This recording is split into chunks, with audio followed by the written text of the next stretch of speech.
Hi, I'm Ellen with blackfilm.com. How are you, Jaden? Nice to meet you. It's a pleasure. Yes, likewise. You did a phenomenal job showing the steps to becoming Colin, who Colin is today. What mental, emotional, and physical conditioning did you have to undergo to become young Colin? It was a lot of problem solving. I I had never worked on a TV show as a lead before. I'd worked, as a guest starring role or as a supporting role, but never as the lead in a project. And it was in a TV show, and it was a different experience. It was a different set of challenges. It's a lot of problem solving with your director and trying to understand all of the different directors and their strengths and how to work with them. Um, and also it's a greater responsibility. You have to really support your crew and really understand the script. So I was reading that script till the staples were falling off the page.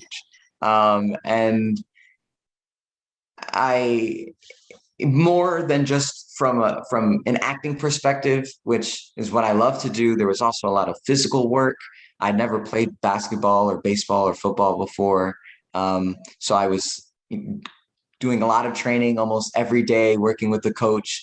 And Justin was great, and Amy was great at just making me feel comfortable with the drills and with the plays. And as a single child, learning how to be a leader, but also be a teammate and how to work with others and pass the ball. And so in that way, it was a great opportunity for me to not only learn about sports, but also learn about social skills, which I learned I lacked a lot of.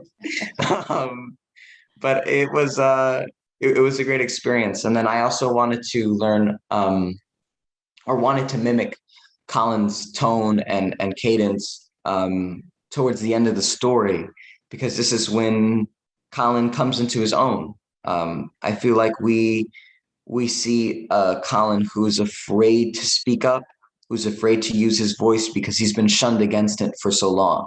He's been shunned from speaking up about what he wants to do. He's been shunned about talking about his motivations. He's been shunned about talking about what music he likes to listen to, what how he wants to wear his hair. And finally having a voice and learning to rebel against social norms. I wanted Colin at the very end of the story to have his voice, the voice that we recognize as the trailblazer and the legend today. So it was a lot of work. Yes, it was. I walked away from this incredibly affected, and that's largely due to your portrayal of young Colin. So thank you for your part, and I look forward to seeing you in many more future projects. Thank you for your time. Thank you.